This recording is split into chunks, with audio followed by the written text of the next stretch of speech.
اسلام میں عورت کو ایک معزز اور محترم مقام دیا گیا ہے۔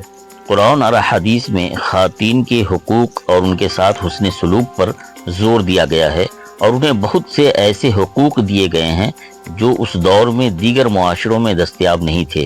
اسلام نے خواتین کو تعلیم حاصل کرنے کا حق دیا ہے۔ نبی کریم صلی اللہ علیہ وسلم نے فرمایا کہ علم حاصل کرنا ہر مسلمان مرد اور عورت پر فرض ہے۔ اسلام نے خواتین کو مالی خود مختاری دی ہے۔ شادی کے بعد بھی عورت اپنے مال و جائیداد کی مالک ہوتی ہے اور اس پر شوہر کا کوئی حق نہیں۔ اسے وراثت میں بھی حصہ دیا گیا ہے اور وہ اپنے مال کو اپنی مرضی سے خرچ کر سکتی ہے۔ شادی کے معاملے میں عورت کی مرضی کا خاص خیال رکھا گیا ہے۔ اسلام میں شادی کے لیے عورت کی رضامندی ضروری ہے اور وہ اپنی مرضی سے نکاح کر سکتی ہے۔ جب عورت کو شادی میں ظلم یا حق تلفی کا سامنا ہو تو اسے خلا کا اختیار بھی دیا گیا ہے۔ خواتین کو اپنے خاندان میں عزت و احترام کے ساتھ مقام دیا گیا ہے۔ ان کی عزت اور عفت کی حفاظت کی گئی ہے اور ان پر کسی بھی طرح کا ظلم و زیادتی کو منع کیا گیا ہے۔ رسول اللہ صلی اللہ تعالی علیہ وآلہ وسلم نے خواتین کے ساتھ حسن سلوک کی تعلیم دی ہے اور کہا کہ تم میں سب سے بہترین شخص وہ ہے جو اپنی عورتوں کے ساتھ اچھا سلوک کرے۔ اسلام میں خواتین کو معاشرتی اور بعض حالات میں سیاسی حقوق بھی دیے گئے ہیں۔ حضرت عائشہ رضی اللہ تعالی عنہا نے مسلمانوں کی تعلیم و تربیت اور فقہ میں بڑا کردار ادا کیا اور خلفائے راشدین کے دور میں بھی خواتین مشاورت میں شریک ہوتی تھیں۔ اسلام نے خواتین کو مساوی انسانیت اور روحانی مقام دیا ہے۔ قرآن میں ذکر ہے کہ اللہ تعالیٰ کے نزدیک کسی کا تقوی اور پرہیزگاری ہی معیار ہے، نہ کہ اس کی جنس۔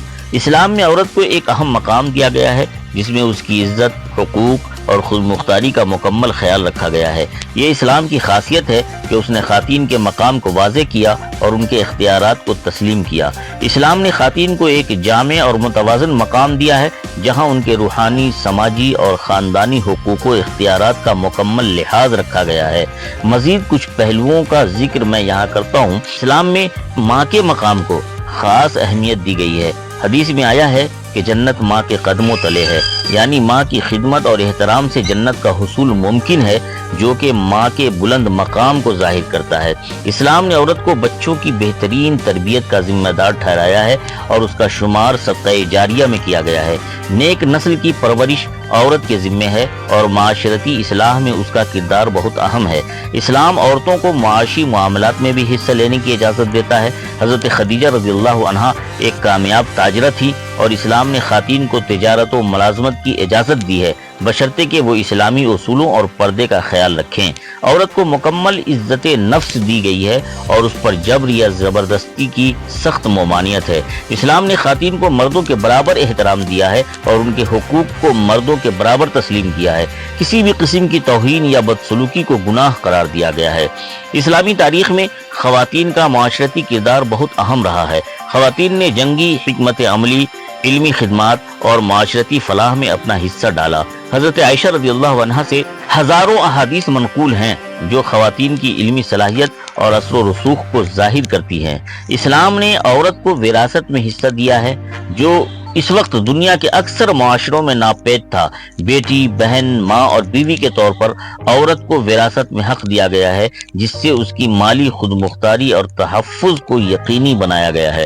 عورت کو عبادت کے معاملے میں بھی مرد کے برابر مقام دیا گیا ہے۔ اللہ کے قریب ہونے اور تقوی میں عورت و مرد برابر ہیں اور ہر ایک کو اپنے عمل کے مطابق اجر دیا جاتا ہے۔ اسلام عورت کی عفت کی حفاظت کو بہت اہم سمجھتا ہے، اسی وجہ سے پردے اور لباس کے احکام دیے گئے ہیں، ان کی عزت اور وقار محفوظ رہے۔ اسلام نے خواتین کو ایک ایسا متوازن مقام دیا ہے جہاں ان کے اختیارات، عزت اور حقوق کو مکمل طور پر تسلیم کیا گیا ہے۔ ان اصولوں کی پاسداری کے ذریعے خواتین کو معاشرتی استحکام، وقار اور تحفظ حاصل ہوتا ہے۔ اسلامی تعلیمات کے مطابق خواتین کو مذہبی فرائض ادا کرنے کا حق اور ذمہ داری دی گئی ہے، جیسے نماز، روزہ، حج اور زکوٰۃ۔ اسلام میں خواتین کے مذہبی کردار کو بھی اہمیت دی گئی ہے اور انہیں دین کی تعلیم میں برابر کا موقع دیا گیا ہے۔ اسلام خواتین کو عزت، حقوق اور فرائض فراہم کرتا ہے اور انہیں معاشرت، معیشت اور مذہب میں اپنا کردار ادا کرنے کی آزادی اور حوصلہ بھی دیتا ہے۔ اسلام نے خواتین کو عدل و انصاف فراہم کرنے کا حق دیا ہے۔ شوہر اور بیوی کے حقوق و فرائض کو متوازن رکھنے کے احکامات دیے گئے ہیں۔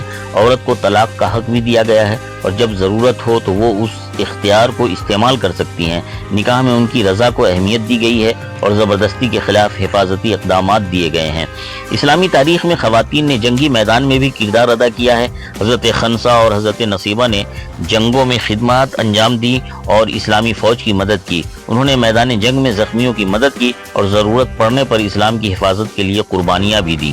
اسلامی تعلیمات کے مطابق خواتین کو معاشرت میں مثبت اور تعمیری کردار ادا کرنے کی ترغیب دی گئی ہے اور وہ علم، اخلاق اور خدمت کے شعبے میں اپنی صلاحیتوں کو بروئے کار لاتے ہوئے معاشرے کی بہتری میں اپنا حصہ ڈال سکتی ہیں۔ خواتین کی صلاحیتوں کو معاشرتی فلاح میں استعمال کرنے کے بہت سے مواقع اسلام میں دیے گئے ہیں۔ اسلام میں خواتین کی حوصلہ افزائی کی گئی ہے کہ وہ اپنے حقوق اور عزت کی حفاظت کریں اور ان کی ترقی میں رکاوٹ نہ بننے دیں۔ انہیں اپنی صلاحیتوں کو نکھارنے، خود مختاری کے ساتھ زندگی گزارنے اور اپنی شخصیت کو مضبوط بنانے کی ترغیب دی گئی ہے۔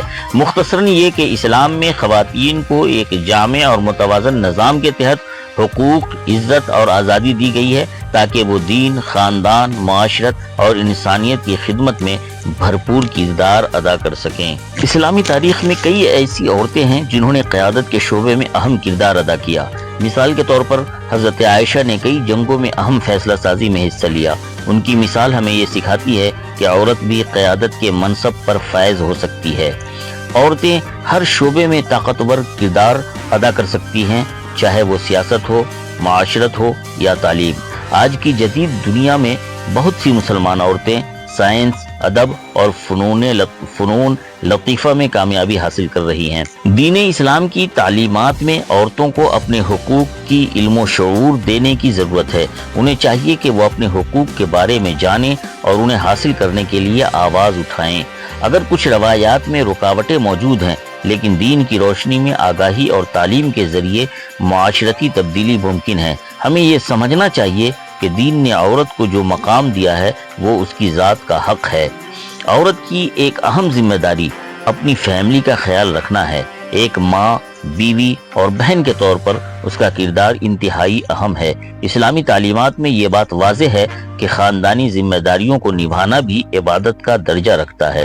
عورتوں کو اپنی معاشرتی ذمہ داریوں کو بھی نبھانا چاہیے، جیسے کہ کمیونٹی کی بہتری کے لیے کام کرنا، بچوں کی تعلیم و تربیت اور سماجی خدمات وغیرہ۔ ہمیں اس بات کی کوشش کرنی چاہیے کہ عورتوں کے حقوق کے حوالے سے مزید اصلاحات کی جائیں۔ تعلیم کے ذریعے ان کے حقوق کا علم بڑھانا ہوگا تاکہ وہ اپنی حیثیت کو پہچان سکیں۔ ہر مسلمان معاشرے کی ذمہ داری ہے کہ وہ عورتوں کے حقوق کا احترام کرے اور ان کی حفاظت کرے تاکہ وہ اپنے مکمل طور پر ترقی کر سکے۔ اسلام میں عورت کا مقام نہایت اہم اور معزز ہے۔ ہمیں اپنی سوچ اور رویوں میں تبدیلی لانی ہوگی تاکہ ہم عورتوں کی حقیقی حیثیت کو سمجھ سکیں اور ان کے حقوق کا احترام کر سکیں۔